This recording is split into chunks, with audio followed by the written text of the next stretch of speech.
ಹೊಸ ವರ್ಷದ ಪ್ರಾರಂಭ. ಪ್ರಾಯ ಕೂತವ್ರು ಎಲ್ಲರಿಗೂ ಗೊತ್ತಿದೆ, ನಮ್ಮ ಸನಾತನ ಸಂಸ್ಕೃತಿಯಲ್ಲಿ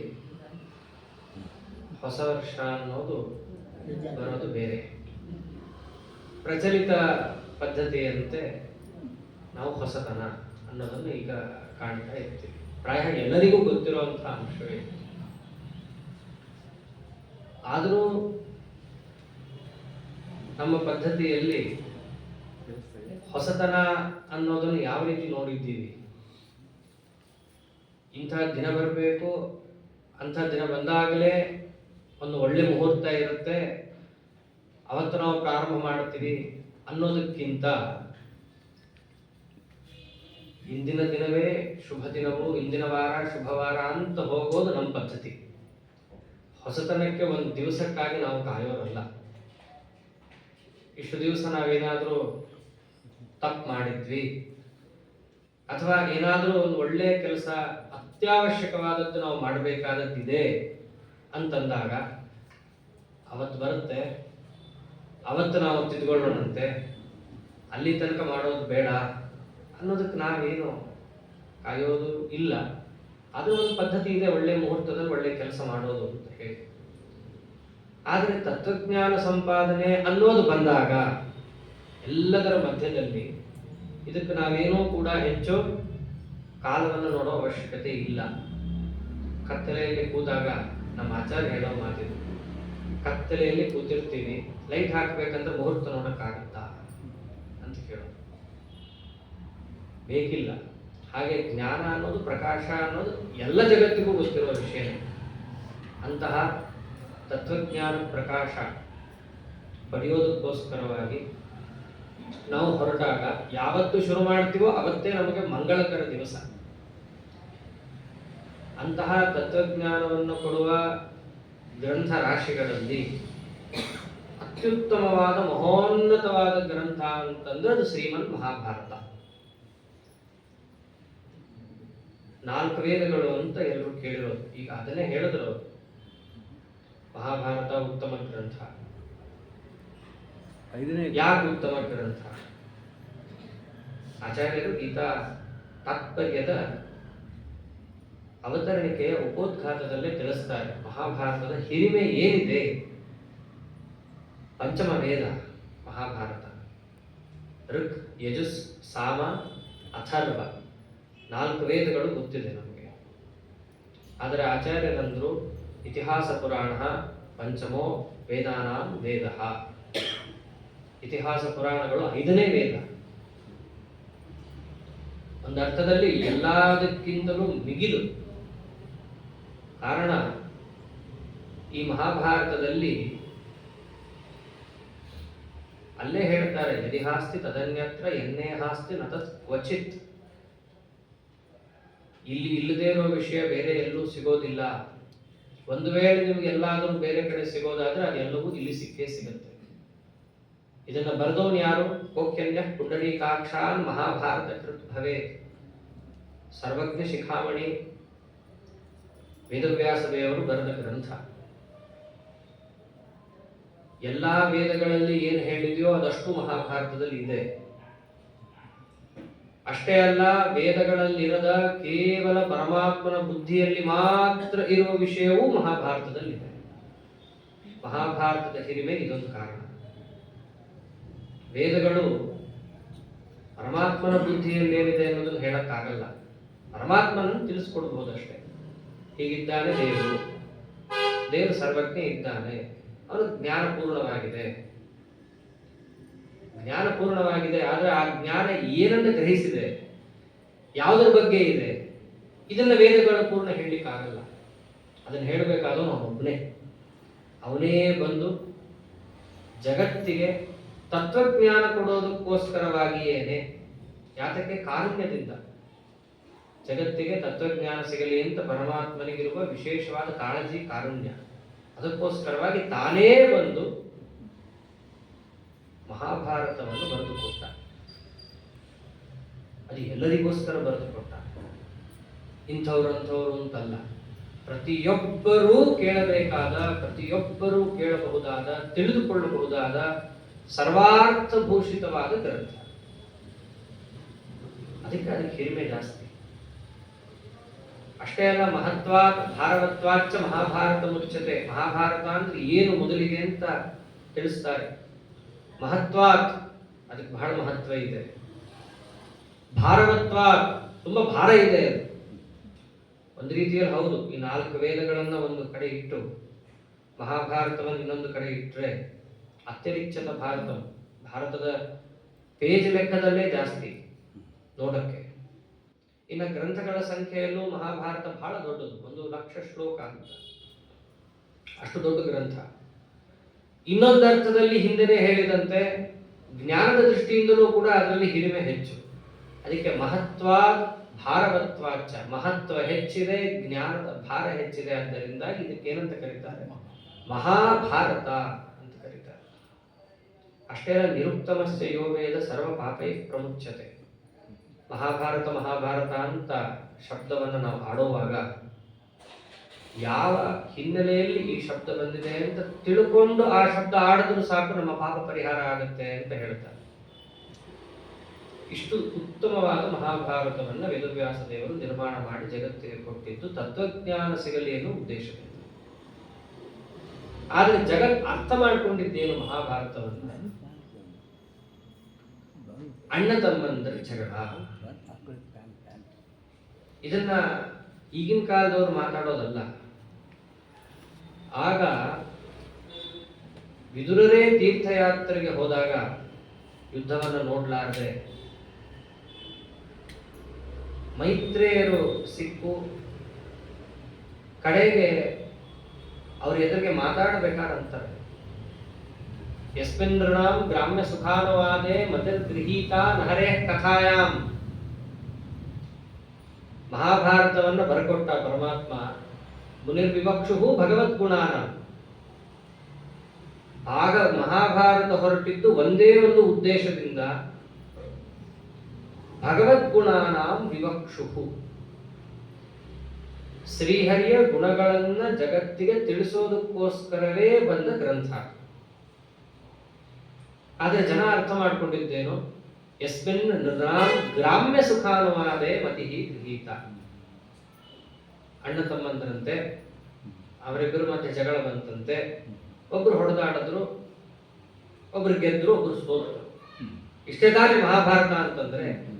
ಎಲ್ಲಿ ತನಕ ಪ್ರಸಿದ್ಧಿ? ಯಾರ್ದಾರು ಮನೆಯಲ್ಲಿ ಜಗಳ ಆಯ್ತು ಅಂತಂದ್ರೆ ಅಲ್ಲಿಗೆ ಬಂದಿದೆ. ಇಡೀ ಜಗತ್ತಿಗೆ ಹಾಗೆ ಪ್ರಸಿದ್ಧಿ. ಅದೇ ತಾನೇ ನಮ್ಮ ಮನೆಯಲ್ಲಿ ಒಂದು ರಾಮಾಯಣ ನಡೀತು. ಶಬ್ದಗಳೇ ಹಾಗಾಗ್ಬಿಟ್ಟಿದೆ. ಜನಕ್ಕೆ ಮಾತು ಹಾಗಾಗೋಷ್ಟು ಅಜ್ಞಾನ ತುಂಬಿಕೊಂಡ್ಬಿಟ್ಟಿದೆ. ಇದನ್ನು ವಿದುರರೇ ತೀರ್ಥಯಾತ್ರೆಗೆ ಹೋದಾಗ ಮೈತ್ರೇಯರ ಎದುರಿಗೆ ಹೇಳ್ಕೊತಾರೆ. ಮತಿರ್ಗೃಹೀತ ನ ಹರೇ ಕಥಾಯಾಮ್. ಇದು ಹರಿಕಥಾ. ಶ್ರೀಮನ್ ಮಹಾಭಾರತ ಅನ್ನೋದು ಮೊದಲನೇ ಶ್ಲೋಕದಿಂದ ಕಡೆ ಶ್ಲೋಕದ ತನಕ ಏನಿದೆ, ಆದಾವಂತೆ ಚ ಮಧ್ಯೆ ಚ ವಿಷ್ಣು ಸರ್ವತ್ರ ಗೀಯತೆ. ಇದೇನೋ ಆಮೇಲೆ ಬಂದ ಆಚಾರ್ಯರುಗಳು ಹೇಳಿದ್ದಲ್ಲ. ಮಹಾಭಾರತವನ್ನು ಸುಮ್ಮನೆ ಮೊದಲಿಂದ ನೀವು ನೋಡ್ತಾ ಹೋದ್ರೆ ಗೊತ್ತಾಗುತ್ತೆ, ಸೀರಿಯಲ್ ನೋಡಿದ್ರೆ ಗೊತ್ತಾಗಲ್ಲ ಇವೆಲ್ಲ. ಮೊದಲನೇ ಶ್ಲೋಕದಿಂದ ಮಹಾಭಾರತವನ್ನು ನಾವು ಓದ್ತಾ ಹೋದ್ರೆ ಮೊದಲನೇ ಶ್ಲೋಕನು ನಾರಾಯಣಂ ನಮಸ್ಕೃತ್ಯ ಅಂತ ಪ್ರಾರಂಭ ಆಗುತ್ತೆ. ಮಧ್ಯದಲ್ಲಿ ವೈಶಂಪಾಯನರು ಜನಮೇಜಯನಿಗೆ ಪ್ರಾರಂಭ ಮಾಡೋದು ಕೂಡ ಅವ್ರೇನು ಹೇಳ್ತಾರೆ? ನಿನ್ನ ಪೂರ್ವಿಕರ ಕಥೆ ಹೇಳ್ತೀನಿ, ಅವರಿಬ್ಬರ ಮಧ್ಯೆ ನಡೆದ ಯುದ್ಧದ ಗಲಾಟೆ ಹೇಳ್ತೀನಿ, ಇಲ್ಲ ಒಂದು ವಂಶ ಏನು ನಿಂದು ಬಂದಿದೆ ವಂಶಾವಳಿ ಅದನ್ನು ಹೇಳ್ತೀನಿ. ಏನು ಹೇಳಲ್ಲ. ನಾರಾಯಣ ಕಥಾಮಿಮಾಂ ಅಂತಾರೆ ಪ್ರಾರಂಭದಲ್ಲಿ ಅವರು ಅನ್ನೋದು ವೈಶಂಪಾಯನರು. ಜನಮೇಜಯ ವೇದವ್ಯಾಸ ದೇವರ ಅಪ್ಪಣೆಯಿಂದ ವ್ಯಾಸ ಪ್ರಸಾದಾತ್ ವಕ್ಷ್ಯಾಮಿ ನಾರಾಯಣ ಕಥಾಮಿಮಾಂ. ವೇದವ್ಯಾಸ ದೇವರ ಆಜ್ಞೆ ಇದೆ ನಿನಗೆ ಉಪನ್ಯಾಸ ಮಾಡು ಅಂತ ಹೇಳಿ. ಅದಕ್ಕೋಸ್ಕರ ನಾನು ನಿನಗೆ ಹೇಳ್ತಾ ಇರೋದೇನು ನಾರಾಯಣನ ಕಥೆ. ಅವರ ಪ್ರತಿಜ್ಞೆನೂ ಇದು ನಾರಾಯಣನ ಕಥಾ ಅಂತ ಇದೆ. ವೇದವ್ಯಾಸ ದೇವರ ಗ್ರಂಥವನ್ನು ನೋಡಿದಾಗಲೂ ಅದೇ ಇದೆ. ಆದರೆ ಜನಕ್ಕೆ ಮಾತ್ರ ಏನಿದೆ? ಅಜ್ಞಾನ ಇದೆ. ಅದಕ್ಕೆ ಅಂತಾರೆ ಉದ್ಧತ್ಯ ಪುಷ್ಪೇಭ್ಯ ಇವಾರ್ಥ ಬಂಧೋ ಶಿವಾಯನ ಕೀರ್ತಯ ತೀರ್ಥ ಕೀರ್ತೇ. ಮಹಾಭಾರತ ಅನ್ನೋದು ದೊಡ್ಡ ದೊಡ್ಡ ಪಾರಿಜಾತ ವೃಕ್ಷ.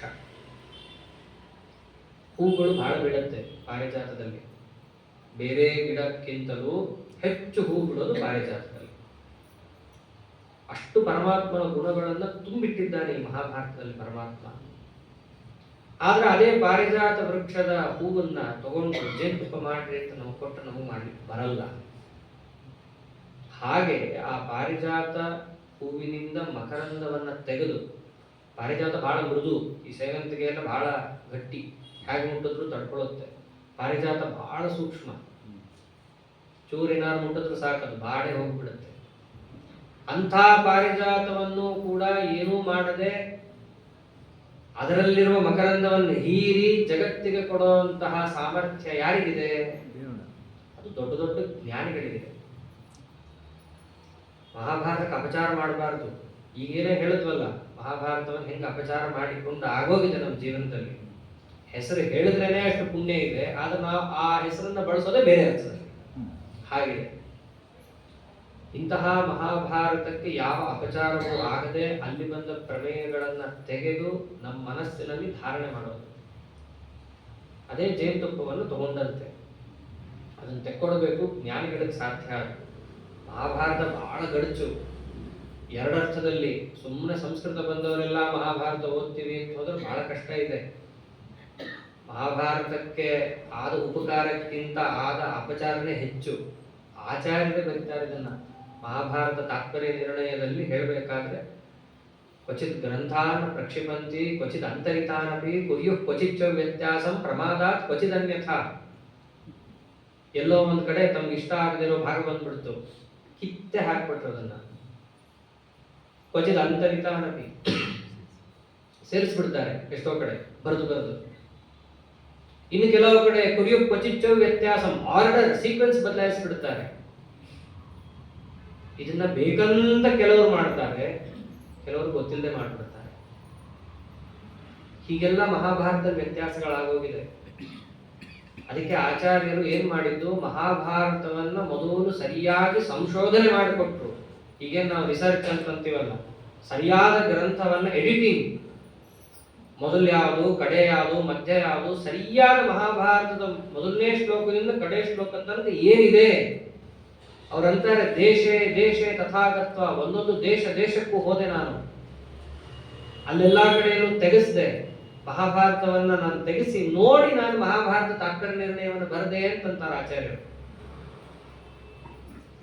ಮೊದಲನೇ ಶ್ಲೋಕ ಸಹಿತ ವ್ಯತ್ಯಾಸ ಆಗೋಗಿತ್ತು ಮಹಾಭಾರತದ್ದು. ಅಲ್ಲಿಂದ ತಿದ್ದುತ್ತಾ ಬಂತು. ಇದು ಹೊರಗಿನ ದೃಷ್ಟಿಯಾದರೆ ಇದು ಬಹಿರಂಗ. ಮಹಾಭಾರತದ ಬಹಿರಂಗಕ್ಕಿಷ್ಟ ಅಪಚಾರ. ಇನ್ನು ಅಂತರಂಗಕ್ಕೆ ಹೋದ್ರೆ ಇನ್ನಷ್ಟು.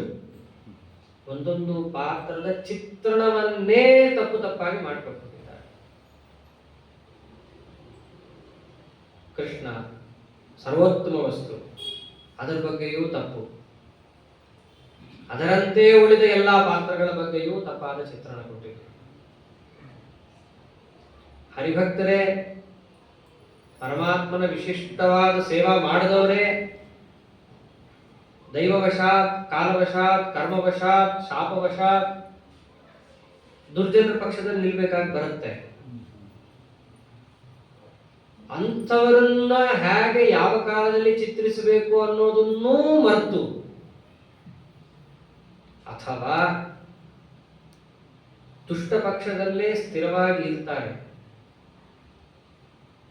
ಅದೇ ಸರಿ ಅಂತ ಸಮರ್ಥನೆ ಮಾಡ್ತಿರ್ತಾರೆ. ಅಂತಹ ಪಾತ್ರಗಳು ಇದ್ದಾವೆ ಮಹಾಭಾರತದಲ್ಲಿ. ಆದ್ರೆ ಈಗಿನ ಕಾಲದಲ್ಲಿ ಅವರೆಲ್ಲ ಹೀರೋ. ಉದಾಹರಣೆಗೆ ಕರ್ಣ. ಮಹಾಭಾರತದ ಯಾವುದೇ ಭಾಗವನ್ನು ನೀವು ತೆಗೆದು ನೋಡಿದ್ರು ಕರ್ಣನನ್ನ ಈಗಿನ ಕಾಲದವರು ಚಿತ್ರಣ ಮಾಡುವಂತೆ ಇಲ್ಲ. ವೀರ ಹೌದು, ಪರಾಕ್ರಮಿ ಹೌದು, ಸೂರ್ಯಪುತ್ರ ಹೌದು, ಎಲ್ಲ ಹೌದು. ಆದ್ರೆ ಅವನ ಸಂಪೂರ್ಣ ಜೀವನವನ್ನ ಧಾರೆ ಎರೆದಿದ್ದು ಎಲ್ಲಿಗೆ? ದುರ್ಯೋಧನನ ಕಡೆ. ಅದು ಏನೋ ಗೊತ್ತಿಲ್ಲದೆ ಅಲ್ಲ, ಗೊತ್ತಿದ್ದೂ ಧಾರೆ ಎರೆದಿದ್ದು. ಈಗಿನ ಕಾಲದವ್ರು ಹೇಗೆ ಚಿತ್ರಿಸ್ತಾರೆ ಅದನ್ನ? ಮುಚ್ಚಿಟ್ಟು ಬಿಡ್ತಾರೆ ಅದನ್ನೆಲ್ಲ, ಹೇಳಲಿಕ್ಕೆ ಹೋಗೋದೇ ಇಲ್ಲ. ದಾನವೀರ ಶೂರ ಕರ್ಣ ಇದ್ದಿದ್ದು ಹೇಳಲಿ, ತಪ್ಪೇನಿಲ್ಲ. ಅವನು ಪರಾಕ್ರಮಿ ಇದ್ದ, ದಾನ ಮಾಡ್ತಿದ್ದ, ಇವೆಲ್ಲ ಮಹಾಭಾರತದಲ್ಲೇ ಬಂದಿದೆ.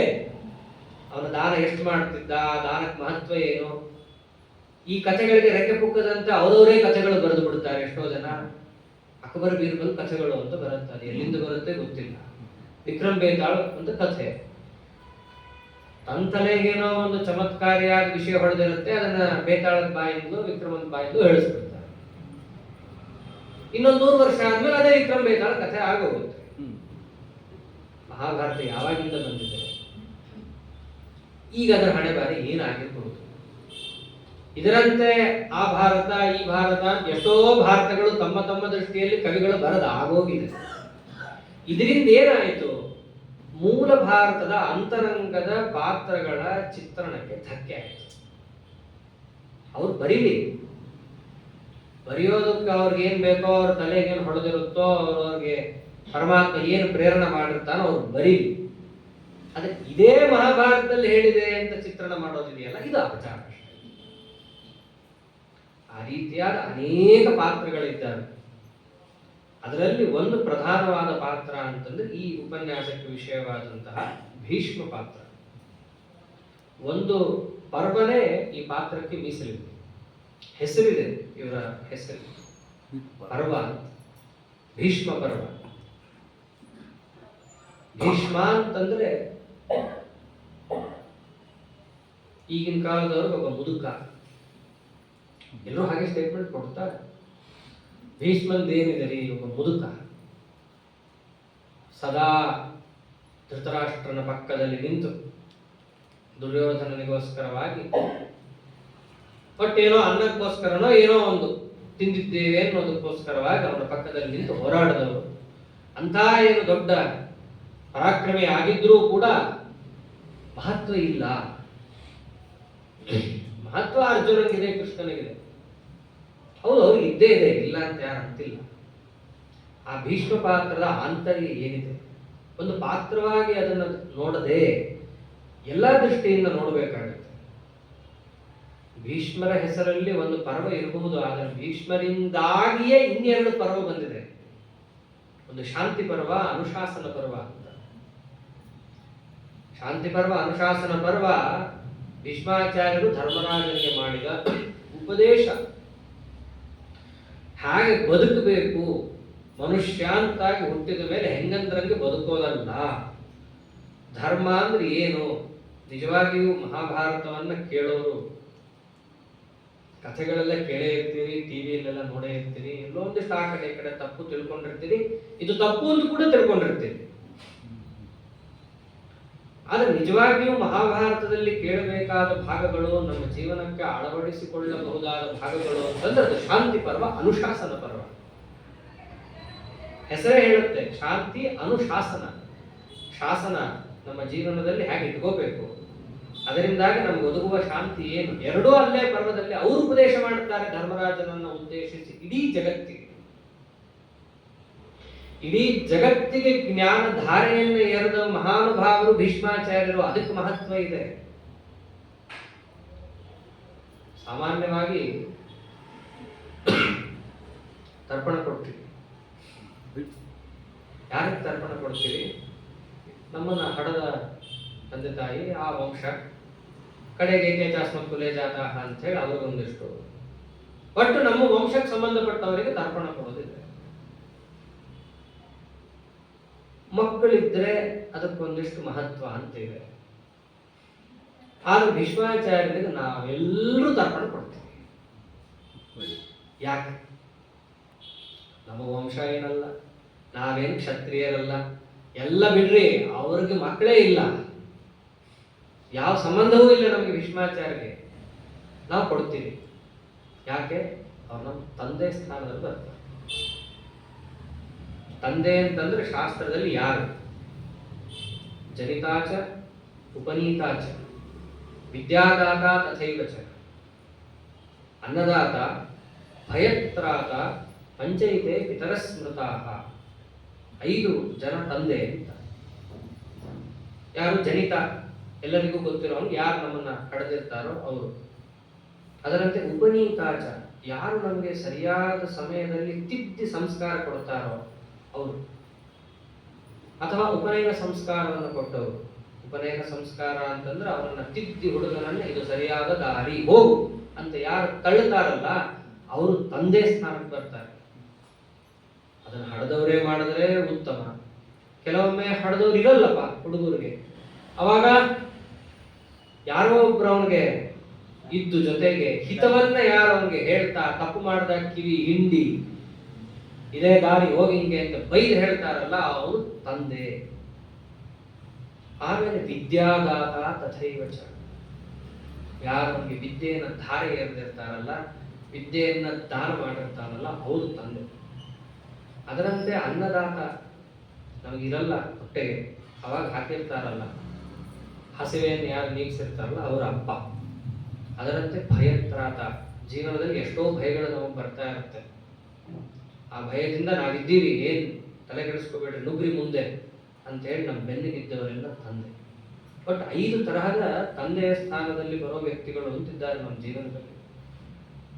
ಅದರಲ್ಲಿ ಭೀಷ್ಮಾಚಾರ್ಯರು ಉತ್ತಮರು. ಈ 5ರಲ್ಲಿ ಅತ್ಯುತ್ತಮರು ಯಾರು ಅಂತ ಪ್ರಶ್ನೆ ಬಂದಾಗ ಭೀಷ್ಮಾಚಾರ್ಯ ಹೇಳ್ತಾರೆ ವಿದ್ಯಾದಾತ ಅಂತಂತಾರೆ. ಯಾರು ನಿಮಗೆ ವಿದ್ಯೆಯನ್ನು ಕೊಡ್ತಾನಲ್ಲ ಅವನು ಇರೋ 5ರಲ್ಲಿ ಉತ್ತಮ ಅಂತ ಕರೆಸ್ಕೊಳ್ತಾನೆ. ಯಾಕದು ಶಾಶ್ವತ, ಈ ಜನ್ಮಕ್ಕೊಂದೇ ಬರಲ್ಲ, ಜನ್ಮ ಜನ್ಮಕ್ಕೂ ಅದು ಸಂಸ್ಕಾರ ರೂಪದಲ್ಲಿ ಆ ವಿದ್ಯೆ ಬರುತ್ತೆ. ಇದು ಎಲ್ಲರ ಅನುಭವದಲ್ಲೂ ಗೊತ್ತಾಗುತ್ತೆ ಒಂದಲ್ಲ ಒಂದ್ಸತಿ. ವೀಣೆ 5 ವರ್ಷದ ಹುಡುಗ ಬಾರಿಸ್ಬಿಡ್ತಾನೆ, ಕೊಳಲು ಬಾರಿಸ್ತಾರೆ. ನಾವು 10-20 ವರ್ಷ ಕೂತು ಕುಟ್ಟು ಮಾಡಿರ್ತೀವಿ, ಒಂದು ಚೂರು ಬರಲ್ಲ ನಮಗೆ. ಬರಲ್ಲಪ್ಪ, ಏನ್ ಮಾಡೋದು? ನಾವೇನು ಉತ್ತರ ಕೊಡ್ತೀವಿ? ಜನ್ಮಾಂತರದ ಸಂಸ್ಕಾರ ಬಂತು ಅಂತ. ಜನ್ಮಾಂತರದಲ್ಲಿ ಯಾವುದೋ ಗುರುಗಳು ಅವನಿಗೆ ಧಾರೆ ಎರೆದಿದ್ದು ಇವಾಗ ಅದು ಹರ್ಕೊಂಡ್ ಬಂದಿದ್ದು ಅಷ್ಟೇ.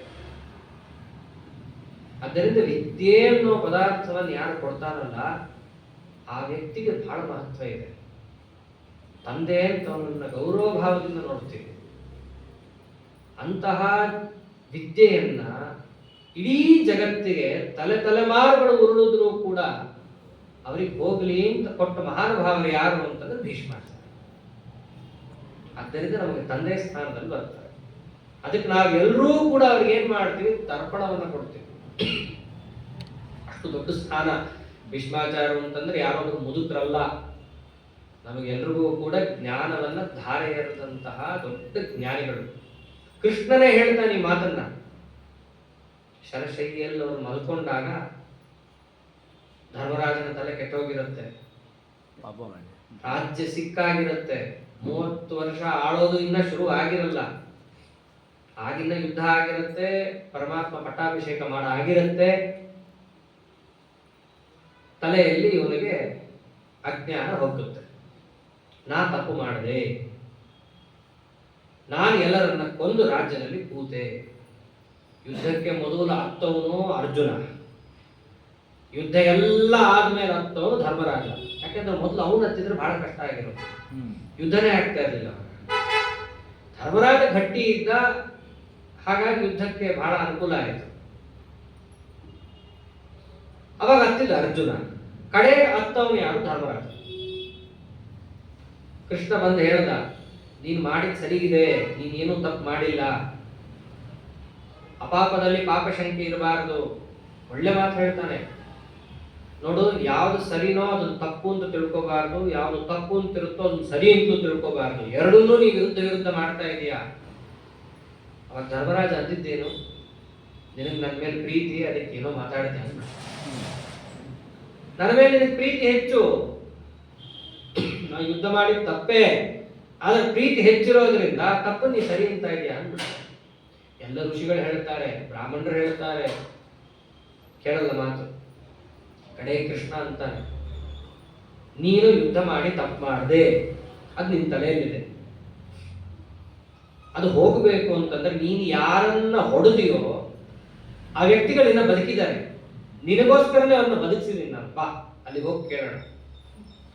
ನೀನು ಸರಿ ಮಾಡಿದೆಯೋ ತಪ್ಪು ಮಾಡಿದೆಯೋ ಅಂತ ಅವರೇ ಹೇಳ್ತಾರೆ. ಯಾಕಂದ್ರೆ 18 ಅಕ್ಷೋಹಿಣಿಯಲ್ಲಿ 11 ಅವರದ್ದು, 7 ಇವರದ್ದು, ಪ್ರಾಯ ಎಲ್ಲರೂ ಹೋಗ್ಬಿಟ್ಟಿದ್ದಾರೆ. ಬೆರಳಿಕೆಯಷ್ಟು ಮಾತ್ರ ಉಳಿದವರು. ಅದರಲ್ಲಿ ಭೀಷ್ಮಾಚಾರ್ಯ ಕೂಡ ಆ ಕಡೆ ಒಬ್ಬರು ಶರಶೈಲಿಯಲ್ಲಿ ಮಳ್ಕೊಂಡಿದ್ದಾರೆ.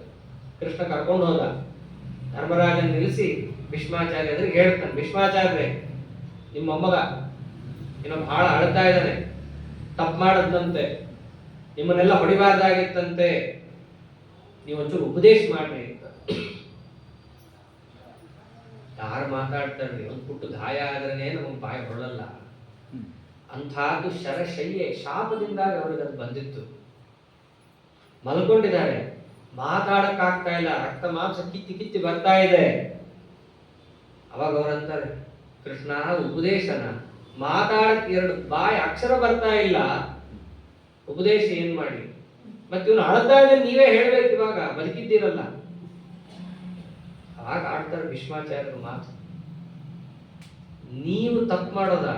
ವಿಪ್ರಧರ್ಮ ಅಚ್ಯುತಾಶ್ರಯ, 3 ಮನುಷ್ಯನಿಗಿದ್ರೆ ಅವರಿಗೆ ದುಃಖ ಇಲ್ಲ ಅಂತ.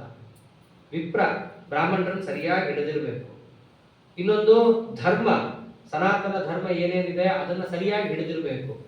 ಇದು ಎಲ್ಲದಕ್ಕಿಂತ ಮಿಗಿಲಾಗಿ ಅಚ್ಯುತಾಶ್ರಯ, ದೇವರನ್ನ ಹಿಡಿದಿರ್ಬೇಕು. 3 ಹಿಡಿದಿದ್ದೀರ ನೀವು. ನಿಮಗೆ ಎಲ್ಲಿಂದ ಕಷ್ಟ ಬರುತ್ತೆ? ನೀನ್ ತಪ್ಪೇ ಮಾಡಿಲ್ಲ ಧರ್ಮರಾಜ ಅಂತ ಭೀಷ್ಮಾಚಾರ್ಯ ಪ್ರಾರಂಭ ಮಾಡ್ತಾರೆ. ಸಾಲಲ್ಲ ಧರ್ಮರಾಜನಿಗೆ. ಕೃಷ್ಣನೇ ಭೀಷ್ಮಾಚಾರ್ಯನ್ನ ಹುರಿದುಂಬಿಸ್ತಾನೆ, ನೀವು ಹೇಳ್ರಿ ಅಂತ. ಆಗಲ್ಲ ಅಂದ್ಬಿಡ್ತಾರೆ.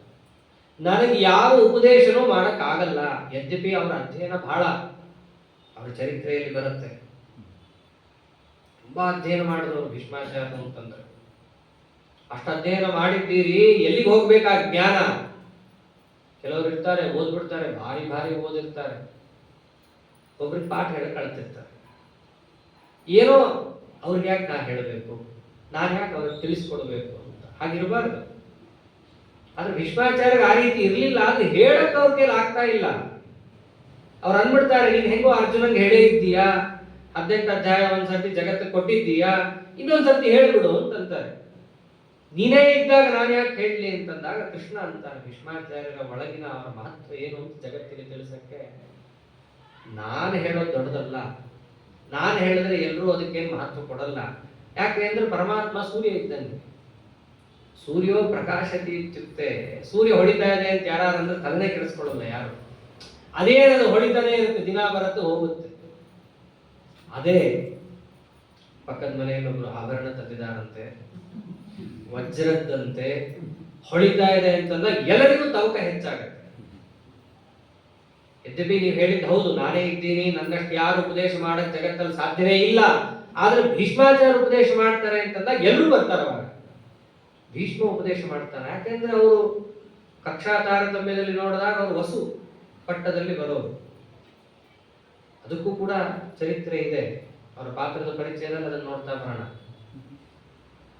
ಕಕ್ಷೆಯಲ್ಲಿ ನೋಡಿದ್ರೆ ಕಮ್ಮಿ, ಆದ್ರೆ ಪರಮಾತ್ಮ ಅವರಿಗೆ ಹೇಳಿ ನಿಮ್ಮಿಂದ ಜ್ಞಾನ ಬರಬೇಕು ಅಂತಂತಾರೆ.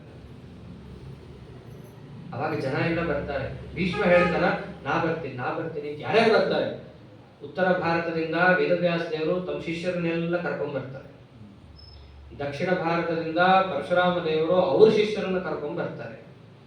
ಸಮಸ್ತ ಭಾರತ ಭೂಮಿಯ ನಮ್ಮ ನಿಮ್ಮ ಎಲ್ಲಾ ಗೋತ್ರ ಪ್ರವರ್ತಕರು ಅಲ್ಲಿದ್ದವರೇ. ಅವರೆಲ್ಲರ ಮಧ್ಯದಲ್ಲಿ ಶರಶೈಲಿಯಲ್ಲಿ ಅವರು ಪಂಚ ಪಾಂಡವರು, 3 ಭಗವದ್ ರೂಪರಿ. ಒಂದು ಪರಮಾತ್ಮನ ರೂಪದ ಸ್ಮರಣೆನೇ ಬರಲ್ಲ.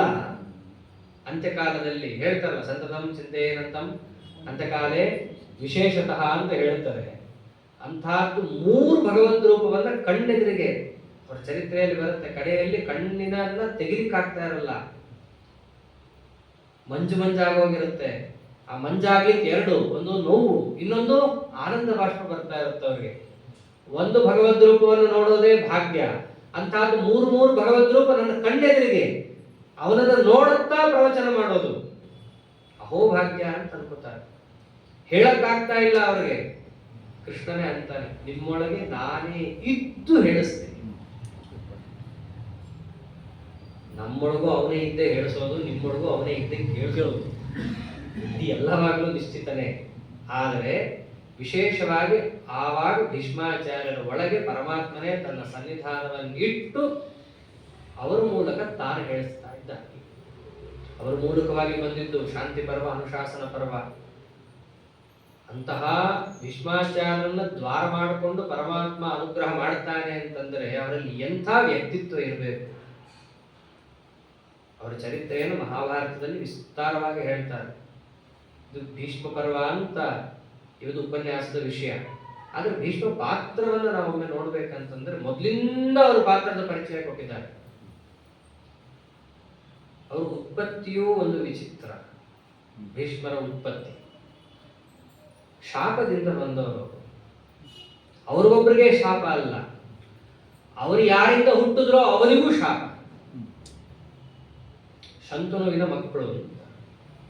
ಶಂತನು ಶಾಂತನು ಎರಡೂ ಇದೆ, ಆದ್ರೆ ಪ್ರಾಯ ಶಂತನು ಅಂತ ಪ್ರಚಲಿತದಲ್ಲಿ. ಶಂತನು ಅಂದ್ರೆ ವರುಣ. ಈ ಎಲ್ಲ ಕಥೆಗಳನ್ನ ಕೇಳ್ಬೇಕಾದ್ರೆ ನಮ್ಮ ಜೀವನದಲ್ಲಿ ಇವೆಲ್ಲ ನಾವು ಮಾಡೋ ತಪ್ಪುಗಳೇನು, ಅದಕ್ಕೆ ಯಾಕೆ ಶಾಪ ಬಂತು ಅಂತ ನಾವು ನೋಡ್ಕೋಬಹುದು. ಮಹಾಭಾರತದಲ್ಲಿ ಏನೇನು ಕಥೆಗಳು ಬರುತ್ತೋ ಅದೆಲ್ಲವೂ ಒಂದಲ್ಲ ಒಂದು ರೀತಿಯಲ್ಲಿ ನಮಗೆ ರಿಲೇಟ್ ಆಗುತ್ತೆ. ಶಂತನು ದೇವಸಭೆ, ವರುಣನೇ ಶಂತನು, ಬೇರೆ ಯಾರಲ್ಲ. ಮಹಾಭಿಷಕ್ ಅಂತ ಕರೀತಾರೆ.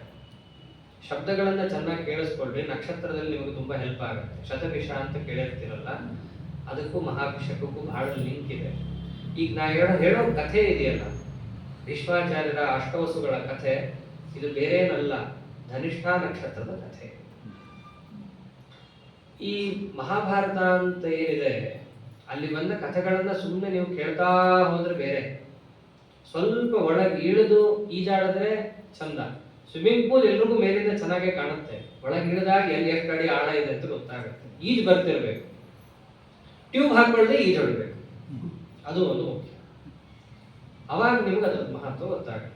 ನಿಮಗೆ ಜ್ಯೋತಿಷ್ಯಕ್ಕೆ ಅಲ್ಲಿ ಇಲ್ಲಿ ಹೋಗಿ ಕಲಿಯೋ ಅವಶ್ಯಕತೆಯೇ ಇಲ್ಲ. ಬಹಳ ಹೊರಗಡೆ ಏನೇನೋ ಹೆದರಿಸ್ತಾರೆ, ಒಳ್ಳೇದು ಹೇಳ್ಬೋದು. ಆದ್ರೆ ಮಹಾಭಾರತದಲ್ಲಿ ಒಂದೊಂದು ಕಥೆಗೆ ಒಂದು ಮಹತ್ವ ಇದೆ. ಧನಿಷ್ಠಾ ನಕ್ಷತ್ರದ ದೇವತೆಗಳು ವಸು, ಅಷ್ಟವಸುಗಳು ಅಂತ, ಇವೆಲ್ಲ ಜ್ಯೋತಿಷ್ಶಾಸ್ತ್ರದ ರಹಸ್ಯ. ಅಷ್ಟವಸುಗಳು ಅದಕ್ಕೆ ನಿಯಾಮಕರು ಅಂತ ಸುಮ್ಮನೆ ಹೇಳಿದ್ದಲ್ಲ. ಈ ಕಥೆಯನ್ನ ಕೇಳ್ತಾ ಹೋದ್ರೆ ಕಡೆಗೆ ನಮಗೆ ಅರ್ಥ ಆಗತ್ತೆ ಆ ನಕ್ಷತ್ರದ ಅರ್ಥ ಏನು. ನಾನು ಒಂದು ಹೇಳ್ತೀನಿ ಅಷ್ಟೇ, ಎಲ್ಲವೂ ಹೇಳ್ತಾ ಹೋಗ್ಲಿಕ್ಕೆ ಆಗಲ್ಲ. ಆ ವರುಣ ಬ್ರಹ್ಮಸಭೆಯಲ್ಲಿದ್ದಾಗ, ದೊಡ್ಡ ಬ್ರಹ್ಮಸಭಾ, ಗಾಂಭೀರ್ಯ, ಇಲ್ಲೇ ನೋಡ್ರಿ ಎಷ್ಟು ಗಂಭೀರವಾಗಿ ಕೂತಿದ್ದೀವಿ. ನಮ್ಮ ಬ್ರಹ್ಮಸಭಾ ಅತಿ ಗಂಭೀರ. ಅಲ್ಲಿ ಹೋಗ್ಬೇಕಾದ್ರೆ ಗಂಗಾದೇವಿ ಸ್ವಲ್ಪ ನಡ್ಕೊಂಡು ಬರಬೇಕಾದ್ರೆ ತನ್ನ ವಸ್ತ್ರ ಸ್ವಲ್ಪ ಆಚೆ ಈಚೆ ಆಯ್ತು. ಎಲ್ಲ ದೇವತೆಗಳು ತಲೆ ತಗ್ಗಿಸಿದ್ರು, ವರುಣ ತಲೆ ತಗ್ಗಿಸಲಿಲ್ಲ. ಇಷ್ಟ ಆಗುತ್ತೆ. ನನ್ನ ಹೆಂಡತಿನೇ ತಾನೆ, ನಾನು ನೋಡಿದ್ರೆ ತಪ್ಪೆ. ಮೇಲ್ನೋಟಕ್ಕೆ ಎಲ್ರಿಗೂ ಸರಿ ಅಂತಾನೆ ಅನ್ಸುತ್ತೆ. ಆದರೆ ದೇವಪೂಜಾದಿಗಳ ಸಂದರ್ಭದಲ್ಲಿ, ಸಭಾ ಮುಂತಾದ ಸಂದರ್ಭದಲ್ಲಿ ಸಭಾ ಮರ್ಯಾದೆ ಅಂತ ಒಂದಿರುತ್ತೆ. ಅದನ್ನ ಮೀರಿ ನಡಿಕೂಡುದು. ಮೇಲಾಗಿ ಸಭಾ ಅಂತಂದ್ರೆ ಅದೊಂದು ಭಗವತ್ ಪೂಜಾ. ಭಗವತ್ ಪೂಜೆಯಲ್ಲಿ ಕಾಮಕ್ರೋಧಾದಿಗಳಿಗೆ ಅವಕಾಶ ಇಲ್ಲ. ಯಾರ ಹೆಂಡತಿನಾದ್ರೂ ಅಲ್ಲಿ, ನಮ್ಮ ಹೆಂಡತಿನಾದ್ರೂ ಆಗಿ, ಕಾಮಕ್ರೋಧಾದಿಗಳಿಗೆ ಅಲ್ಲಿ ಅವಕಾಶ ಇರ್ಕೂಡುದು. ಅವನು ಅಲ್ಲ ತಪ್ಪು ಮಾಡ್ದ. ಅಷ್ಟೇ ತಪ್ಪು ಮಾಡಿದ್ದು ಸಾಕಾಯ್ತು, ಬ್ರಹ್ಮದೇವರು ಶಾಪ ಕೊಟ್ಟರು. ದೇವತಾ ಪಟ್ಟದಲ್ಲಿ ಇರಲಿಕ್ಕೆ ನಿನಗೆ ಯೋಗ್ಯತಾ ಇಲ್ಲ, ದೇವತ್ವವನ್ನು ಹೊಂದಲಿಕ್ಕೆ ಸಾಧ್ಯ ಇಲ್ಲ. ನೋಡ್ರಿ, ಒಂದು ಚಿಕ್ಕ ದೇವತ್ವವನ್ನು ಹೊಂದಬೇಕಂದ್ರೆ ಅವನು ಎಷ್ಟು ಬಿಟ್ಟಿರ್ಬೇಕು ಕಾಮಕ್ರೋಧಾದಿಗಳನ್ನ. ನಾವೆಲ್ಲ ಸಲೀಸಾಗಿ ಅಂದ್ಬಿಡ್ತೀವಿ ಎಲ್ಲ ದೇವತೆಗಳಿಗೂ. ಏನೋ ನಮ್ಮ ಪಕ್ಕದ ಮನೆಯಲ್ಲಿ ಇದ್ದವ್ರಿಗೆ ಅನ್ನಲ್ಲ, ಅಂಥ ದೇವತೆಗಳಿಗೆ ಹಾಯ್ ಬಂದಂಗೆ ಮಾತಾಡ್ಬಿಡ್ತೀವಿ. ಆದ್ರೆ ಅವರು ಒಂದು ಸ್ವಲ್ಪ ತಪ್ಪಾಡದೆ ಅಂತ ಶಿಕ್ಷೆ ಅಂತಿದ್ದಾಗ ಅವರು ಎಷ್ಟು ತಮ್ಮ ಯೋಗ್ಯತೆಯನ್ನು ಹೊಂದಿ ಆ ಸ್ಥಾನಕ್ಕೆ ಬಂದಿರ್ತಾರೆ ಅಂತ ಇದೆಲ್ಲ ಗೊತ್ತಾಗುತ್ತೆ. ಬ್ರಹ್ಮದೇವರು ಶಾಪ ಕೊಡ್ತಾರೆ. ಒಂದು ವರುಣನಿಗಂತೂ ಶಾಪ ಕೊಟ್ಟೇ ಬಿಡ್ತಾರೆ, ಹೋಗಿ ಮನುಷ್ಯ ಯೋನಿಯಲ್ಲಿ ಹುಟ್ಟು. ಗಂಗಾದೇವಿಗೂ ಶಾಪ ಕೊಡ್ತಾಳೆ. ಗಂಗಾದೇವಿಗೂ ಸರಿಯಾಗಿ ನಡ್ಕೋಬೇಕಾಗಿತ್ತು. ಅವಳು ಕೂಡ ವರುಣ ನೋಡ್ತಾ ಇದ್ರೆ ಇವಳು ವರುಣನನ್ನೇ ನೋಡ್ತಾ ನಿಂತು ಬಿಡ್ತಾಳೆ. ಇವಳಿಗೂ ನೀನು ಹುಟ್ಟು ಶಾಪ ಕೊಡ್ತಾಳೆ. ಸರಿ, ಶಾಪ ಕೊಡೋದು ಕೊಟ್ಟರು, ನಮಸ್ಕಾರ ಮಾಡಿದ್ರು, ಆಯ್ತು, ಪುನಃ ನೀನು ವಾಪಸ್ ನಿನ್ನ ಜಾಗಕ್ಕೆ ನೀ ಬರ್ತೀಯ, ಬಹಳಷ್ಟು ಕಾಳಜಿ ಮಾಡಬೇಡ ಅಂತ ಅಭಯವನ್ನು ಕೊಡ್ತಾರೆ. ಶಾಪ ತಗೊಂಡಂತಹ ವರುಣ ಆಲೋಚನೆ ಮಾಡದ, ಹುಟ್ಟಬೇಕು, ದೊಡ್ಡವರ ಆದೇಶ, ಹುಟ್ಟುತ್ತೀನಿ, ಎಲ್ಲಿ ಹುಟ್ಟೋಣ, ಅಲ್ಲಿ ಇಲ್ಲಿ ಹುಟ್ಟೋದು ಬೇಡ. ಗೀತೆಯಲ್ಲಿ ಕೃಷ್ಣ ಹೇಳ್ತಾನೆ, ಶುಚೀನಾಂ ಶ್ರೀಮದಾಂ ಗೇಹೇ ಯೋಗ ಭ್ರಷ್ಟೋಭಿಜಾಯತೆ. ಯೋಗ ಭ್ರಷ್ಟನಾದವನು ಎಲ್ಲಿ ಹುಟ್ಟುತ್ತಾನೆ ಅಂತಂದ್ರೆ ಶುಚೀನಾಂ ಶ್ರೀಮತಾಂ ಗೇಹೇ, ಒಳ್ಳೆ ಸಾತ್ವಿಕರ ಸಾಧನ ಸಂಪದ್ಭರಿತರ ಮನೆಯಲ್ಲಿ ಹುಟ್ಟುತ್ತಾನೆ. ಆರಿಸಿಕೊಳ್ಳುವಂಥ ಒಂದು ಅವಕಾಶ ಕೊಡ್ತಾನೆ ದೇವರು. ಇವನು ಆರಿಸ್ಕೊಂಡ. ಪ್ರತೀಪ ಅಂತ ಒಬ್ಬ ರಾಜ ಇದ್ದಾನೆ, ಅತ್ಯಂತ ವಿರಕ್ತ. ನಮ್ಮ ಭಾರತ ದೇಶದಲ್ಲಿ ಅದೊಂದು ಸಂಸ್ಕೃತಿ ಇತ್ತಂತೆ, ಈಗ ಎಲ್ಲರೂ ಹೇಳ್ತಾ ಬರ್ತಿದ್ದಾರೆ. ಏನದು? ಒಂದು ಅರಮನೆ ಇಲ್ಲ ನಮ್ಮ ರಾಜರಿಗೆ. ಇಂಗ್ಲೆಂಡಲ್ಲೆಲ್ಲ ಅರಮನೆಗಳು ಕಾಣುತ್ತವೆ, ಇತ್ತೀಚೆಗೆ ಭಾರತದಲ್ಲಿ ಅರಮನೆಗಳು ಕಾಣಿಸ್ತವೆ. ಅದೇ 1000 ವರ್ಷದ ಹಿಂದಿನ ದೊಡ್ಡ ದೊಡ್ಡ ರಾಜಾದಿರಾಜರು, ಗುಪ್ತರು, ಅವ್ರನ್ನೇ ತಗೊಳ್ಳೋಣ, ಮಹಾಭಾರತ ತನಕನೂ ಹೋಗೋದು ಬೇಡ, ಚಾಲುಕ್ಯರು, ಎಲ್ಲಿದೆ ಅರಮನೆ? ಒಂದು ಅರಮನೆ ಇಲ್ಲ. ಅವರೆಲ್ಲರೂ ಕೂಡ ದೊಡ್ಡ ಪ್ರಾಸಾದ ಭವನದಲ್ಲಿ ಇದ್ರು ಅಂತಿದೆ. ಆದರೆ ಈಗಿನ ಕಾಲದವ್ರು ಏನೇನು ಅರಮನೆ ಅಂತ ತೋರಿಸ್ತಾರೋ ಆ ತರ ಅರಮನೆಯಲ್ಲಿ ಅವ್ರು ಇರ್ತಿರ್ಲಿಲ್ಲ. ಇತ್ತೀಚಿನವರೇ ಹೀಗೆ 1500 ಇನ್ನು ಆಗಿನ ಕಾಲದ ರಾಜಾದಿರಾಜರು ವಿರಕ್ತರು. ಕ್ಷತ್ರಧರ್ಮ ಅಂದ್ರೆ ಕ್ಷತ್ರಧರ್ಮನೇ, ಪ್ರಜಾಪಾಲನ, ಪ್ರಜೆಗಳ ಸೌಖ್ಯ ಚಿಂತನ, ಬಂದ ಅಹಿತಗಳ ನಿವಾರಣ, ಅಷ್ಟಕ್ಕೆ ಇರೋದು, ಅಷ್ಟನ್ನೇ ಮಾಡ್ತಾ ಇದ್ರು. ಅದು ಬಿಟ್ಟು ಇನ್ನೊಂದು ಕಡೆ ತಲೆ ಹಾಕ್ತಾ ಇರಲಿಲ್ಲ. ಅಂತಹ ವಿರಕ್ತ ಶಿಖಾಮಣಿ ಪ್ರತೀಪ, ಅವನಲ್ಲಿ ನಾನು ಹುಟ್ಟೋಣ ಅಂತ ನಿರ್ಣಯ ಮಾಡಿದ ವರುಣ. ಸರಿ, ಇತ್ಲಾ ಕಡೆ ಗಂಗಾದೇವಿ ಶಾಪ ತಗೊಂಡು ತಾನೂ ಕೂಡ ಸಪ್ಪೆ ಮರೆ ಹಾಕೊಂಡು ಬರ್ತಾ ಇದ್ರು. ಎದುರುಗಡೆ ಅಷ್ಟವಸುಗಳು ಸಿಗ್ತಾರೆ, ಅವರು ಸಪ್ಪೆ ಮರೆ ಹಾಕೊಂಡೇ ಇರ್ತಾರೆ. 8 ಜನ. ಗಂಗಾದೇವಿ ಸಿಕ್ತಿರ್ಲಿಕ್ಕೇನೆ ಅವಳ ಹತ್ರ ಹೋಗ್ತಾಳೆ. ಗಂಗಾದೇವಿ, ನೀನು ಅತ್ಯಂತ ಪರಿಶುದ್ಧಳು, ನೀನಲ್ಲಿ ಬಂದ್ರೆ ಸಾಕು ಎಲ್ರಿಗೂ ಶುದ್ಧಿ ಅಂತ ಇದೆ. ನಮಗೂ ಶಾಪ ಬಂದ್ಬಿಟ್ಟಿದೆ, ಮನುಷ್ಯರಾಗಿ ಹುಟ್ಟ್ರಿ ಅಂತ. ಆದ್ರೆ ನಮಗೆ ಮನುಷ್ಯರಾಗಿ ಹುಟ್ಲಿಕ್ಕೆ ಇಷ್ಟ ಇಲ್ಲ. ಆದ್ರೆ ಶಾಪನಾದ್ರೂ ಪರಿಹಾರ ಮಾಡ್ಕೋಬೇಕು. ಒಂದು ಕೆಲಸ ಮಾಡು, ನಿನ್ನಲ್ಲಿ ಬಂದ್ರೆ ನಾವು ಶುದ್ಧರಾಗಿ ಹೋಗ್ತೀವಿ. ನಿನಗೂ ಹೆಂಗೂ ಶಾಪ ಇದೆ, ನೀನಂತೂ ಬರಲೇಬೇಕು. ಸ್ತ್ರೀ ಅಂತಂದ್ಮೇಲೆ ನಿನ್ಗೊಂದು ಪತಿಯಿಂದ ಸಿಕ್ಕೇ ಸಿಗ್ತಾನೆ. ಒಂದು ಕೆಲಸ ಮಾಡ್ತೀವಿ, ನಾವು 8 ಜನ ನಿನ್ನಲ್ಲಿ ಮಕ್ಕಳಾಗಿ ಬಂದ್ಬಿಡ್ತೀವಿ. ಸರಿ, ಬರ್ರಿ ಮುಂದೆ, ನಮ್ಮನ್ನು ಬೆಳೆಸ್ಬೇಡ, ನಾವು ಹುಟ್ಟುತ್ತಿರ್ಲಿಕ್ಕೇನೆ ನಮ್ಮನ್ನ ಸಾಯಿಸ್ಬೇಕು.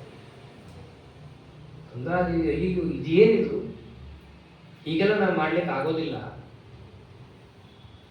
ಒಂದು ಶಿಶು ಹತ್ಯೆ ಅಂತ ನನಗೆ ಕಟ್ಟಿ ಹೋಗ್ತೀರಾ? ಏನಿದು ನಿಮ್ಮ ಒಂದು ಮಾಡಿದ ತಪ್ಪಿಗೆ ಶಾಪ ತಗೊಂಡು ಇಲ್ಲಿ ಬಂದಿದ್ದೀನಿ, ಇನ್ನಷ್ಟು ತಪ್ಪು ಮಾಡಲ ನಾನು?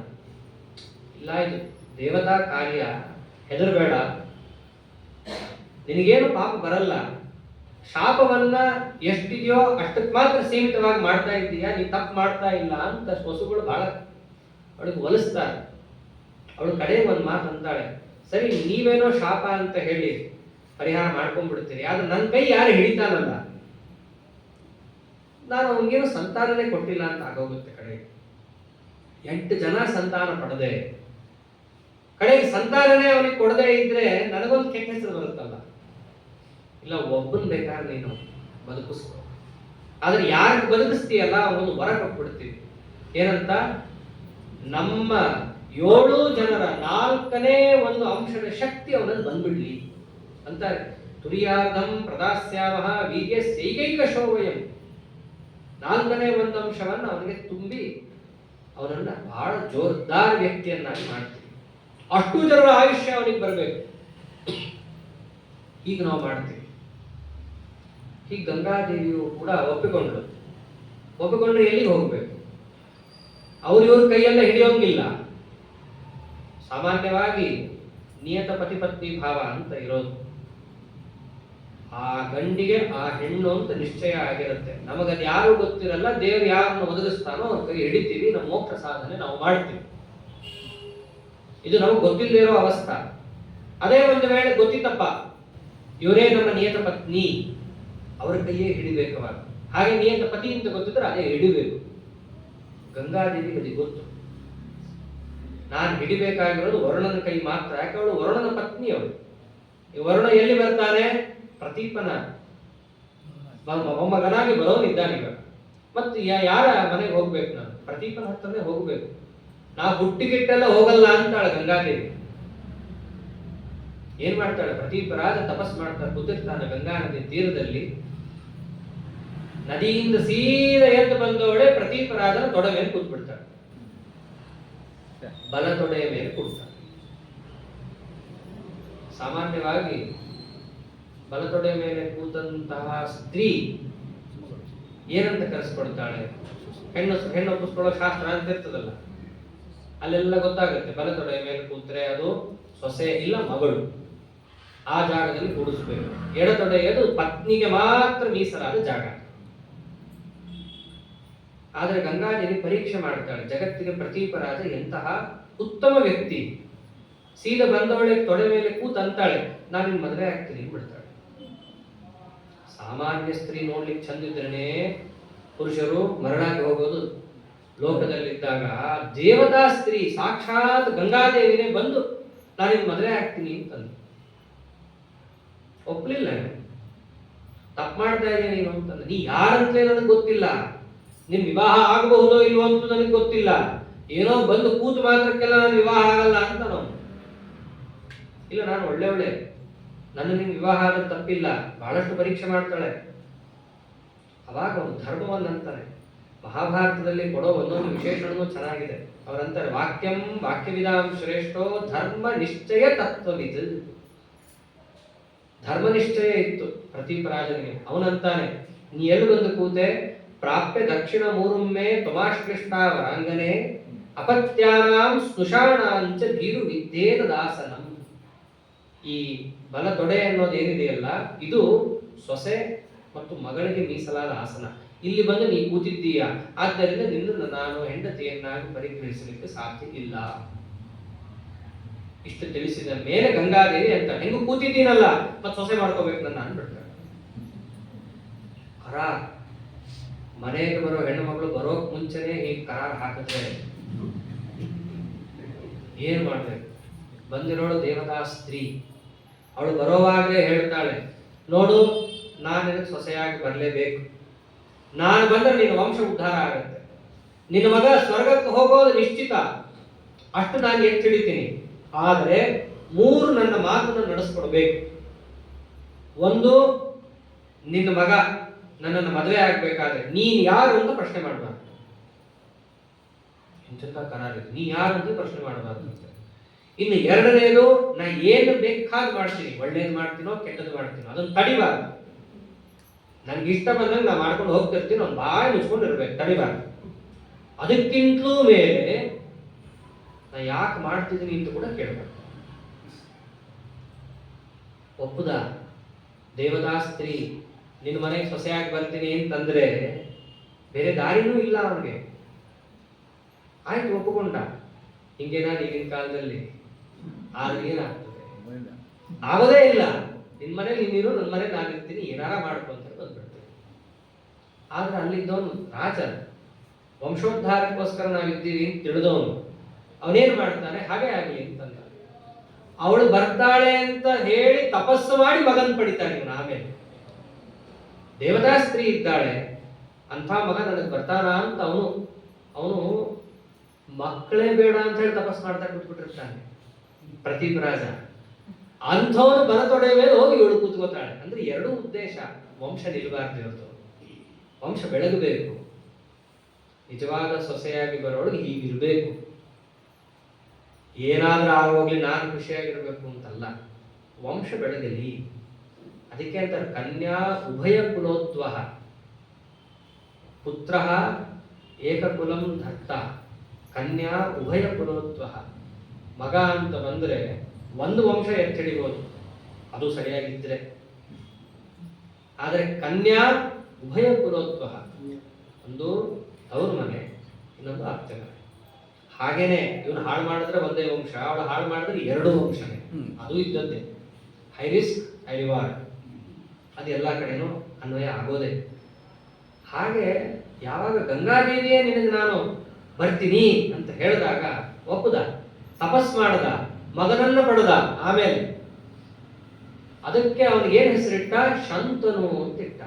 ಯಾಕೆ ಶಂತನು ಅಂತಂದ್ರೆ ಶಾಂತಸ್ಯ ಜಜ್ಞೆ ಸಂತಾನ ತಸ್ಮಾತ್ ಆಸೀತ್ ಸಶಂತನು. ಶಾಂತ ಆಗೋಗ್ಬಿಟ್ಟಿದ್ದ ಅವನು, ಮಕ್ಕಳೇ ಬೇಡ ಅಂತೇಳಿ ಸಂಸಾರದಿಂದ ಮುಕ್ತನಾಗಿ ನದಿ ತೀರದಲ್ಲಿ ಹೋಗಿ ಕೂತ್ಬಿಟ್ಟಿದ್ದ. ಅಂಥವನು ಕೂಡ ನನ್ನ ವಂಶ ಮುಂದುವರಿಲಿ, ಶಾಂತವಾಗಿದ್ದಂತಹ ನನ್ನಿಂದ ಇವನು ಬಂದು ಹುಟ್ಟಿದ, ಆದ್ದರಿಂದ ಇವನಿಗೆ ಏನ್ ಹೆಸರಿರಲಿ? ಶಂತನು ಅಂತಾನೆ ಹೆಸರು ಬರಲಿ ಅಂತಿಟ್ಟ. ಅವನು ವರುಣನು ತಪಸ್ ಮಾಡಿದ್ದ, ಇವನಲ್ಲೇ ಮಗನಾಗಿ ಬರ್ತೀನಿ ಅಂತ. ಅವನೇ ಮಗನಾಗಿ ಬಂದ. ಗಂಗಾದೇವಿಗೂ ಶಾಪ ಇತ್ತು, ಅವಳು ಮಗ. ಸಾಮಾನ್ಯ ಮಕ್ಕಳೇನೆ ನೋಡ್ಲಿಕ್ಕೆ ಚಂದ, ದೇವ ದೊಡ್ಡ ದೇವತೆ ವರುಣ ಅವನೇ ಮಗನಾಗಿ ಬಂದ ಅಂತಂದ್ರೆ ಅವನ ತೇಜಸ್ಸು ಓಜಸ್ಸು ಬಹಳ ಇತ್ತು. ಅವನಿಗೇನು ಸುದ್ದಿ ಹೇಳಿಲ್ಲ ಮಗನಿಗೆ. ದೊಡ್ಡವನಾಗ 16-18 ವರ್ಷ ಬರೋದಂತ ಇನ್ನೂ ಹೇಳಿಲ್ಲ. ಯಾವಾಗ ಅಷ್ಟು ವರ್ಷ ಆಯ್ತೋ, ವಯಸ್ಸಾಯ್ತು ಅವನಿಗೆ. ಮೊದಲೇ ವಯಸ್ಸಾಗೋಗಿದ್ದು, ವೃದ್ಧರಾಗೋಗಿದ್ರು ಪ್ರತೀಪ ರಾಜ. ಆಮೇಲೆ ಹುಟ್ಟಿದವನು ಇವನು. ಕಡೆಗೆ ಕರೆದು ಹೇಳ್ತಾನೆ ಏಕಾಂತದಲ್ಲಿ ರಹಸ್ಯದಲ್ಲಿ ಕೂತು, ನೋಡು ನಿನಗೊಂದು ರಹಸ್ಯ, ಯಾರಿಗೂ ಹೇಳಬೇಡ. ನಿನಗೆ ಒಬ್ಳು ಸ್ತ್ರೀ ಬರ್ತಾಳೆ. ಹೆಂಗಿದೆ ನೋಡ್ರಿ ಇವೆಲ್ಲ ಕಥೆ. ನಿನಗೊಬ್ಳು ಸ್ತ್ರೀ ಬರ್ತಾಳೆ, ಅವಳೊಂದು ವಿವಾಹ ಆಗು. ಅವಳನ್ನ ನೀನ್ ಯಾರು ಅಂತ ಕೇಳ್ಕೊಡುದು, ಅವಳು ಏನು ಮಾಡಿದ್ರು ನೀ ತಡಿಬಾರ್ದು, ಅವಳು ಯಾಕೆ ಮಾಡ್ತಿದ್ದಾಳೆ ಅಂತ ಕೇಳಬಾರ್ದು. ಇಷ್ಟು ಮೂರಿದೆ ನೋಡ್ಬಿಡ್ತಾರೆ. ಇಷ್ಟು ಹೇಳಿ ಹೋಗ್ಬಿಡ್ತಾರೆ. ಏನ್ ಮಾಡ್ಬೇಕ್ರಿ? 18-20 ವರ್ಷದ ಹುಡುಗ ಶಂತನು. ಹಾಗೇ ಆಗಲಿ ಅಂತಂದ. ಈಗಿನ ಕಾಲದ ಮಕ್ಕಳ ತರ ಅಲ್ಲ, ಅಪ್ಪ ಹೇಳಿದಾನೆ ಅಂದ್ರೆ ಹಂಗಾಗತ್ತೆ ಅಂತಂದ. ರಾಜ್ಯವನ್ನು ಹಿಡ್ಕೊಂಡ, ರಾಜ್ಯ ಶಾಸನವನ್ನು ಮಾಡ್ದ. ಹೇಗೆ ಮಾಡ್ದ ಅಂತ ಅವ್ರು ಹೇಳ್ತಾರೆ. ಮಹಾಭಾರತದಲ್ಲಿ ಒಬ್ಬ ರಾಜ ಹೇಗೆ ಬದುಕ್ತಿದ್ದ ಅಲ್ಲಿ ಒಂದು ಮಾತು ಹೇಳ್ತಾರೆ. ಅಸುಖಾನಾಂ ಅನಾಥಾನಾಂ ತಿರ್ಯಜ್ಞೋನಿಷು ವರ್ತತಾಂ ಸ ಏವ ರಾಜ ಸರ್ವೇಷಾಂ ಭೂತಾನಾಂ ಅಭವತ್ ಪಿತಾ. ಎಲ್ಲರಿಗೂ ಅವರವ್ರ ಅಪ್ಪ ಗೊತ್ತಿದ್ರೆ ಅಪ್ಪ ಇದ್ದಾನೆ ಅಂತ ಆಯ್ತು. ಅದೇನೆ ಒಂದು ವೇಳೆ ಅಸುಖಾನಾಂ ಅನಾಥಾನಾಂ, ರಾಜ್ಯ ಅಂದ್ರೆ ಎಲ್ಲಾ ತರದವರು ಇರ್ತಾರೆ. ದುಃಖ ಬಂದಿತ್ತು ಯಾರಿಗೂ, ಅದರಿಂದ ಅನಾಥರಾಗಿ ಯಾರಾದರೂ ಹೋಗಿದ್ರೆ ಅಂತಹ ಅನಾಥರಾದ ಜನರಿಗೆ, ಅದರಂತೆ ತಿರ್ಯಜ್ಞೋನಿಷು ವರ್ತತಾಂ, ಪ್ರಾಣಿಗಳಿಗೆ ಯಾರು ನೋಡ್ಕೊಳ್ಳೋದು? ಅವ್ರವ್ರ ಮಕ್ಕಳನ್ನ ಅವ್ರವ್ರು ನೋಡ್ಕೊತಾರೆ. ಪ್ರಾಣಿಗಳನ್ನ ಯಾರು ರಸ್ತೆಯಲ್ಲಿ ಹೋಗೋದು, ಕಾಡಿನಲ್ಲಿ ಯಾರು ನೋಡ್ಕೊಳ್ಳೋದು? ಅಂಥವರಿಗೂ ಕೂಡ ಸ ಏವ ರಾಜ ಸರ್ವೇಷಾಂ, ಅವನು ರಾಜನಾಗಿದ್ದ. ಅಂದ್ರೆ ಪ್ರತಿಯೊಬ್ಬರ ಹಿತಚಿಂತನೆಯನ್ನ ಮಾಡೋನು ರಾಜ. ಇವೆಲ್ಲ ಪುರಾಣದಲ್ಲಿ ಮಾತ್ರ ಇದೆ, ಇತಿಹಾಸದಲ್ಲಿ ಮಾತ್ರ ಇದೆ ಅಂತಲ್ಲ. ಮಹಾಭಾರತಾದಿಗಳಲ್ಲಿ ಹಿಂದಿನ ಕಾಲದಲ್ಲಿ ಕೆಲವು ರಾಜರು ಹಾಗೆ ಬದುಕಿ ತೋರಿಸಿದವರು ಇದ್ರು. ಅಂತಂತ ಶಿಕ್ಷಣ ಕೊಡುವಂತಹ ಗುರುಗಳ ಅಧೀನದಲ್ಲಿದ್ದಾಗ ರಾಜರು ಹಂಗೆ ಬದುಕಿದ್ದಾರೆ. ಇತಿಹಾಸದಲ್ಲೂ ಇದ್ದಾರಂತಹ ರಾಜರೆಲ್ಲರೂ. ಹೀಗೆ ಅವನು ರಾಜನಾಗಿದ್ದಾಗ ಗಂಗಾ ತಟಾಕದಲ್ಲಿ ಸಂಚಾರ ಮಾಡ್ತಾ ಇರ್ತಾನೆ. ಸಂಚಾರ ಮಾಡ್ತಾ ಒಂದು ಕಡೆ ಆಸೀನನಾಗಿ ಕೂತಾಗ ನದಿಯಿಂದ ಒಬ್ಬಳು ಹಾಗೆ ಎದ್ದು ಬಂದು ಬಿಡ್ತಾಳೆ. ಹಾಗೆ ಸ್ನಾತಗಾತ್ರಾಂ ಧೌತವಸ್ತ್ರಾಂ ಗಂಗಾ ತೀರರುಹೇವನೆ ಪ್ರಕೀರ್ಣ ಕೇಶೀಂ ಪಾಣಿಭ್ಯಾಂ ಸಂಸ್ಪೃಶಂತೀಂ ಶಿರೋರುಹಾನ್. ಮಹಾಭಾರತದ ಡಿಸ್ಕ್ರಿಪ್ಷನ್ ಬಹಳ ಚೆನ್ನಾಗಿರುತ್ತೆ. ನೀವೇನು ಸಿನಿಮಾದಲ್ಲಿ ನೋಡ್ತಿರೋ ಅದಕ್ಕೆ 4 ಇರುತ್ತೆ. ಹಾಗಂದ್ರೆ ಸ್ನಾನ ಮಾಡ್ತಾ ಹಾಗೇ ನದಿಯಿಂದ ಎದ್ದು ಬರ್ತಾಳೆ. ಬಟ್ಟೆ ಎಲ್ಲ ಒದ್ದೆ ಆಗಿದೆ, ಮೈಯೆಲ್ಲ ಹಾಗೇ ಒದ್ದೆ ಇದೆ, ಬೆಳ್ಳಗಿರುವ ವಸ್ತ್ರ ಬೇರೆ, ನೀರಿನಿಂದ ತುಂಬಿದ ಕೂದಲು ಕೆಳಗಡೆ ಜಾರಿ ಬಿದ್ದಿದೆ. ಅದನ್ನ ಇವಳು ತನ್ನ ಕೈಯಿಂದ ಗಂಟು ಕಟ್ಕೊಳ್ತಾ ಇದ್ದಾಳೆ. ಹಾಗೆ ಎದ್ದು ಬರ್ತಾ ಇದ್ದಾಳೆ ಇವಳು. ಒಂದು ಸ್ತ್ರೀ ಎದ್ದು ಬಂದವಳೇನೆ ಅವಳ ರೂಪ ಸೌಂದರ್ಯ ನೋಡಿ ದಿಗ್ಭ್ರಾಂತನಾಗಿ ಹೋಗ್ತಾನೆ ಶಂತನು. ಅವನ ಬಾಯಿಗೆ ಏನೂ ಬರಲ್ಲ ಅಂತಾನೆ, ನೀನ್ ದೇವತೆ ಆದ್ರೂ ಆಗು, ದಾನವಿ ಆಗು, ಗಂಧರ್ವಿ ಆಗು, ಯಕ್ಷಿ ಆಗು, ಪನ್ನಗಿ, ಮಾನುಷಿ, ನೀ ಯಾರಾದ್ರೂ ನನ್ನ ಹೆಂಡತಿ ಆಗು. ಫಸ್ಟ್ ಅವನನ್ನು ನೀನು ಯಾರಾದ್ರೂ ಆಗು ನನ್ನ ಹೆಂಡತಿ ಆಗು ಅಂತ ನಾನು. ಮಹಾಭಾರತದ ವಾಕ್ಯ ಯಾಸಿ ಕಾಸಿ ಸುರಪ್ರಖ್ಯೆ ಮಹಿಷೀಮೇ ಭವಾನಗ, ನೀ ಯಾರಾದ್ರೂ ಆಗು ನನ್ನ ಹೆಂಡತಿ ಆಗು ಅಷ್ಟೇ. ಗಂಗಾದೇವಿ ಅವಳು ದೇವತಾ ಪಟ್ಟದಲ್ಲಿ ಹಾಗೆ ಬಂದವಳು. ಅವಳಿಗೆ ಗೊತ್ತಿತ್ತು ಅವಳೇನು ಮನುಷ್ಯ ಯೋನಿಯಲ್ಲಿ ಹುಟ್ಟಿದ್ದಲ್ಲ.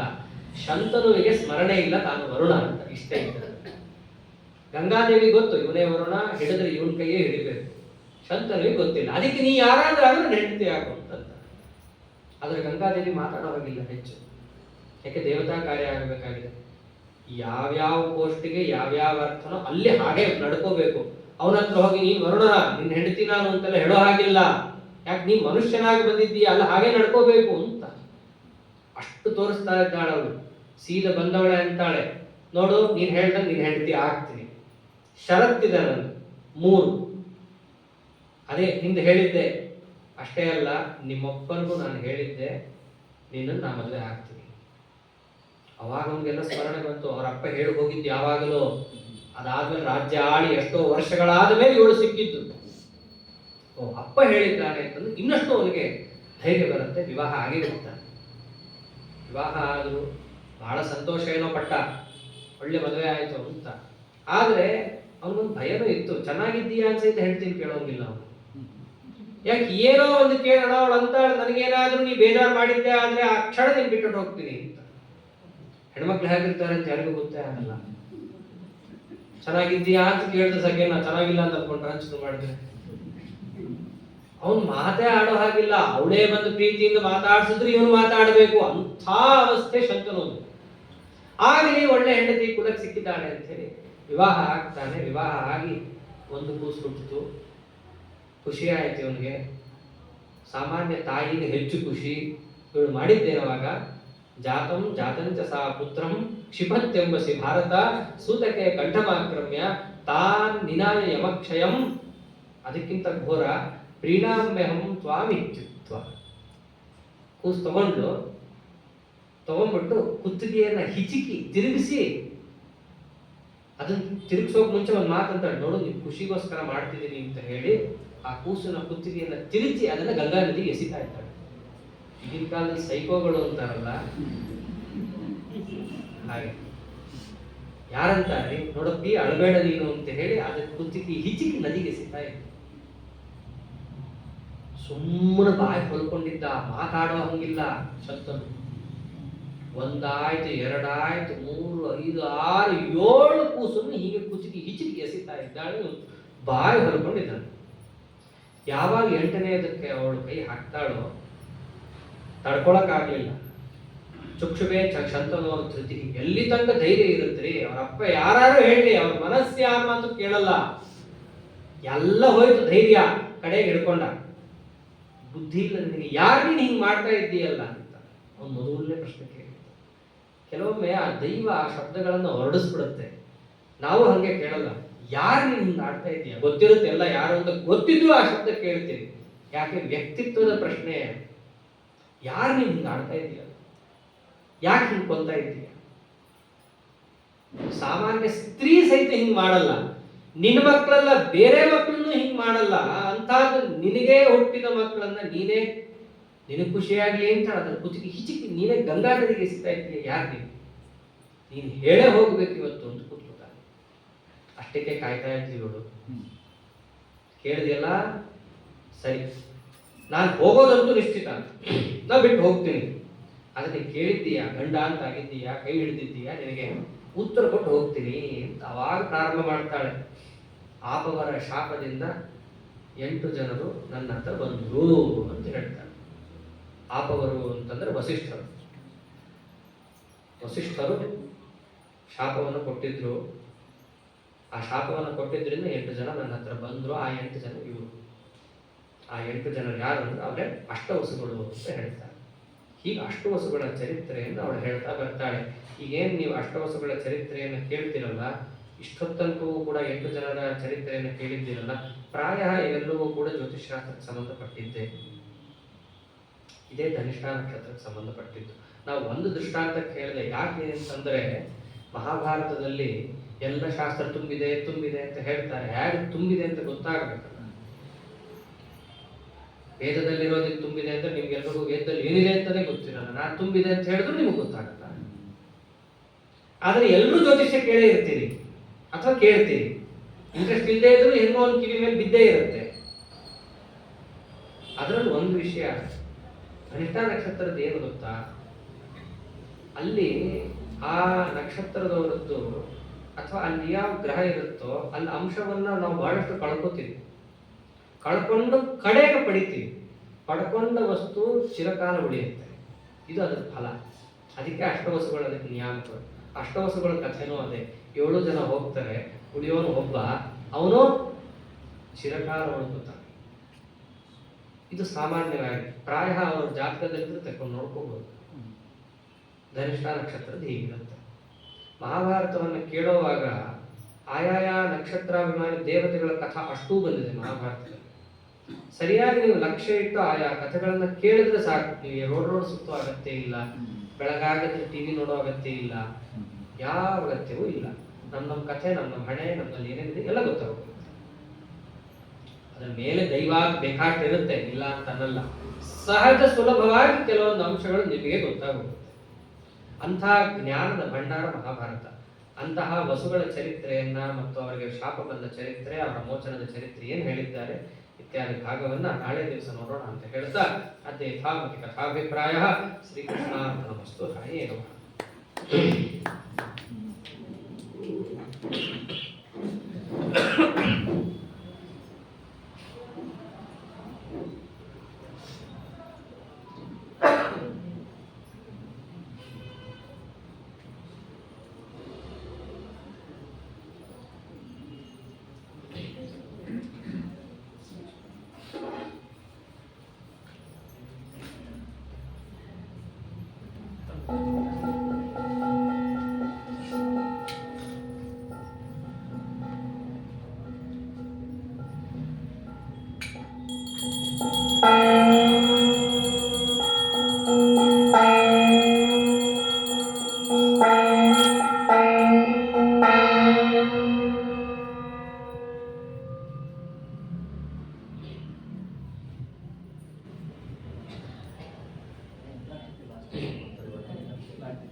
ನಾಳೆ ಸರಿಯಾಗಿ 6:30 ಎಲ್ಲ ಬನ್ನಿ, ಪಕ್ಕದಲ್ಲಿ ಕರ್ಕೊಂಡು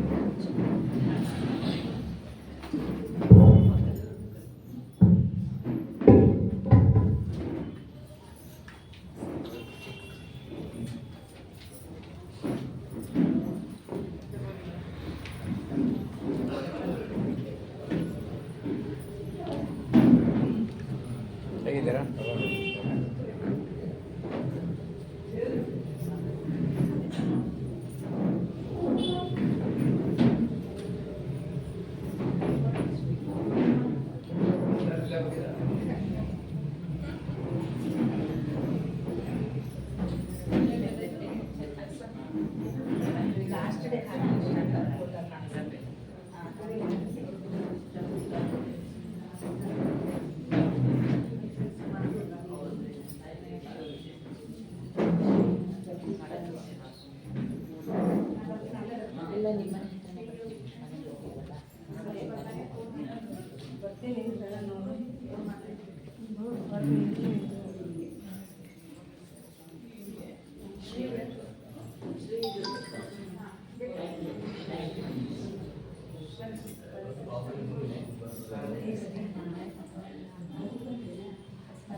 ಮೊಬೈಲ್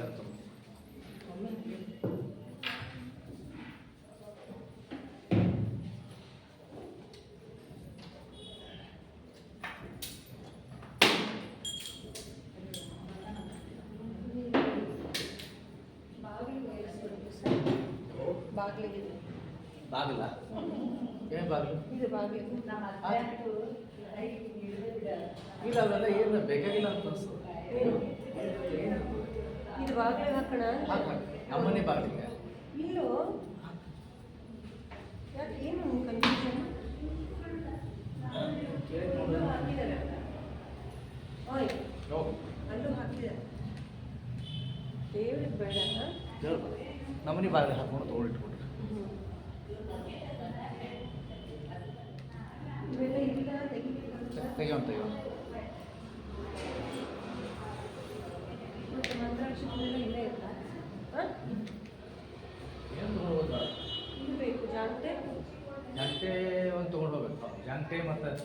ಇದು